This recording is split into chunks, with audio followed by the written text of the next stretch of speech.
Sarah-Christine Bourriane, journaliste pour Le Verbe Média. Bonjour. Allô? Alors, tu as assisté cet automne à un événement où étaient réunis des policiers, des intervenants de toutes sortes, des anciens détenus.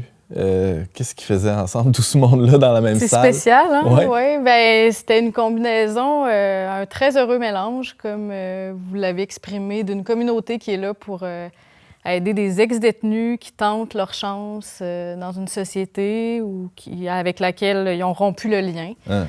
Puis dans le fond, l'idée du cabaret, bon, c'était la 10e édition. Ça s'appelle le cabaret de la seconde chance. C'est l'ASRSQ, c'est long à dire, l'Association des services de réhabilitation sociale du Québec, qui, eux, veulent sensibiliser le public parce que souvent, c'est une question médiatiquement parlant. Quand on entend parler des détenus, on voit les crimes, on voit qu'il y a peut-être des récidives.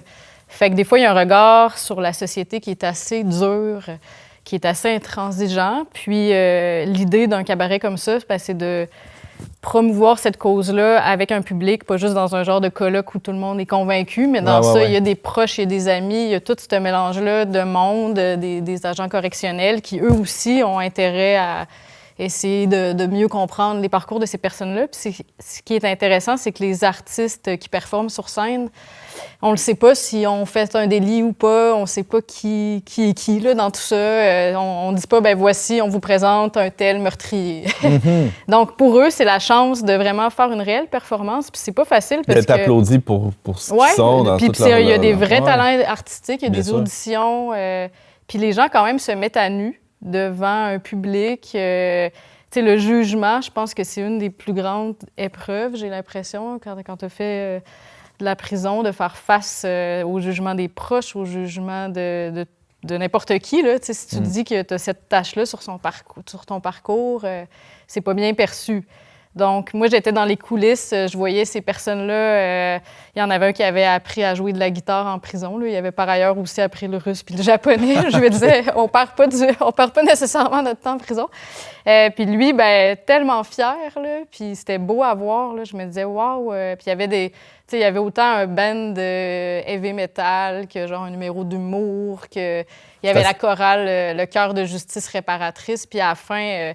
il y avait la chanson d'Étienne Copé, Demain, il fera beau. Ouais, c'est ça. Puis tout le monde était sur scène, là. Autant de détenus, intervenants, puis il y a eu un grand alléluia. Puis je me disais, aïe, c'est magistral, parce que tu n'assistes pas juste comme à un spectacle, c'est que tu es témoin de démarches significatives dans la vie de personnes. Tu vois qu'il y a des victimes dans la salle qui vivent quelque chose. Je veux dire, on avait envie de pleurer, là. C'était vraiment... Puis moi, qui ne suis pas nécessairement liée à ce milieu-là, je voyais la grâce à l'œuvre opérer dans le cœur de chacun, de tout bord, tout côté. Parce que tu l'as bien dit, Sarah-Christine, d'un point de vue médiatique ou dans les perceptions, même dans le public, les gens, on voit quand il y a un crime, ça fait la première page. On voit aussi quand il y a une récidive, quelqu'un qui a reçu une libération comme agent de libération conditionnelle, vous devez trembler quand vous voyez ça, quelqu'un qui finalement a fait une récidive. Ça, c'est bien médiatisé, il n'y a pas de problème avec ça, hein, on s'entend. Mais bon, là, Emmanuel, c'est peut-être une exception. Il commence à avoir une carrière médiatique très intéressante, mais ça reste l'exception des gars, des femmes qui ont fait de la prison, mais qui réintègrent la société dans l'anonymat. Il y en a beaucoup, Emmanuel? Bien, moi, ce que j'ai noté à ça, puis je pense que c'est la notion identitaire.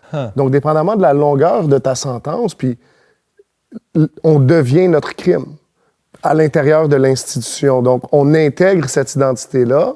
Des fois, on s'investit dedans, mais qu'on le fasse ou qu'on le fasse pas, on intègre l'identité. Puis si je me ramène au moment où, justement, je commençais à sortir, que ce soit en permission, et ainsi de suite, mais pour le joueur de guitare, d'être Bob, le joueur de guitare, et pas Bob, le gars qui a volé une banque.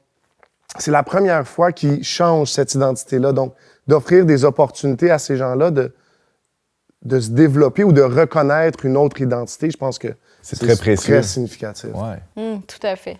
Sarah-Christine, ça s'appelle le cabaret de la seconde chance. L'événement auquel tu as assisté, ça a lieu chaque année, là, à peu près à ce temps-ci de l'année.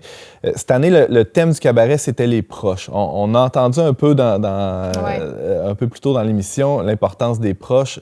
Comment ça a pris forme, ce thème-là, dans l'événement de cette année? Emmanuel en avait parlé, mais il présentait ça comme un criminel et aussi un père, un oncle, un fils, un frère. Moi, quand j'ai fait mes entrevues, j'ai parlé à une maman qui me racontait toute son expérience. Puis ces personnes-là sont quand même assez invisibilisées. C'est pour ça qu'on voulait leur donner une certaine tribune. Puis c'était la première année où des proches pouvaient aussi se mettre faire de la scène, ou du moins étaient sinon dans l'auditoire. Ces gens-là, ils souffrent beaucoup, puis ils n'ont pas beaucoup d'aide. C'est ce que j'ai cru comprendre. La maman me disait qu'elle, ça leur tombe dessus. Là. Maintenant, son fils est en prison, n'a pas de nouvelles de lui. Pendant 2 mois, il n'y a personne qui t'appelle pour dire « Bon, mais là, votre fils, voici, il va mieux ou il va pas mieux. » Il doit avoir une espèce de honte ou de culpabilité qui se mêle à tout ça, là, des fois. C'est comment tu présentes ça. Quelqu'un te demande des nouvelles de ton fils, il est en prison. Fait que là, tu écopes aussi de la peine qui est de faire face au jugement d'autrui. Quand tu vas dans l'univers carcéral, c'est pas simple parce que ces gens-là se font fouiller. Des fois, elle me racontait qu'elle apportait des cadeaux à son fils. Des fois, ça se rendait pas. Ils peuvent être changés de pénitencier, ils le savent pas. Puis c'est long, là, 5 ans, ou plus, là, toi, t'as purgé d'une peine plus longue. Fait que le lien, les proches s'épuisent aussi à accompagner ces personnes-là. Puis on sait combien un réseau social, des fois, il faut changer de groupe d'appartenance, là, de ce que je comprends quand on sort de prison. Mais qui sont ceux qui restent, en fait? Puis moi, c'était une des questions qui me préoccupait. Je sais que des fois, autant que des personnes dans un parcours de quelqu'un peuvent complètement lui nuire. Puis c'est ce que j'ai cru comprendre dans les parcours. C'est des gens qui n'ont pas été encouragés. On leur a toujours dit à quel point il n'était pas bon, qu'il était nul, qu'il n'allait pas réussir. Mais autant qu'une personne peut faire, comme vous, avec Emmanuel, entre autres, peut faire la différence. Puis cette différence-là, moi, je l'ai vue, là, de personnes, cette maman-là qui est restée fidèle, qui a perdu ses 2 parents au travers, un autre Inou, quelqu'un l'a suivi dans les procès. Ces personnes-là sont précieuses, puis ils n'ont pas beaucoup de soutien. Donc, c'était un petit peu pour ça que le cabaret voulait mettre ça en lumière de l'avant. Puis c'était très touchant de voir ce qui se produit, parce qu'une fois que la personne sort puis qu'elle a eu un parcours de guérison, c'est aussi toute la famille qui a une certaine lumière qui se manifeste chez tout le monde. C'est ça. Sarah-Christine Bourriane, tu nous parlais du cabaret de la seconde chance. Il y aura un article éventuellement sur le site du Verbe, leverbe.com. Donc, on va suivre ça attentivement. Et on peut te lire aussi, tu as déjà écrit souvent dans le passé sur l'aumônerie communautaire. Tu avais interviewé aussi Carl Fournier il y a quelques années dans un témoignage qu'on peut encore lire. Oui, j'ai vérifié avant de venir. C'est encore sur notre site web, ça s'appelle Dieu tatoué sur le cœur. Donc, oui, ça te suit, c'est un thème qui te sied à merveille. Merci beaucoup, Sarah-Christine. Merci.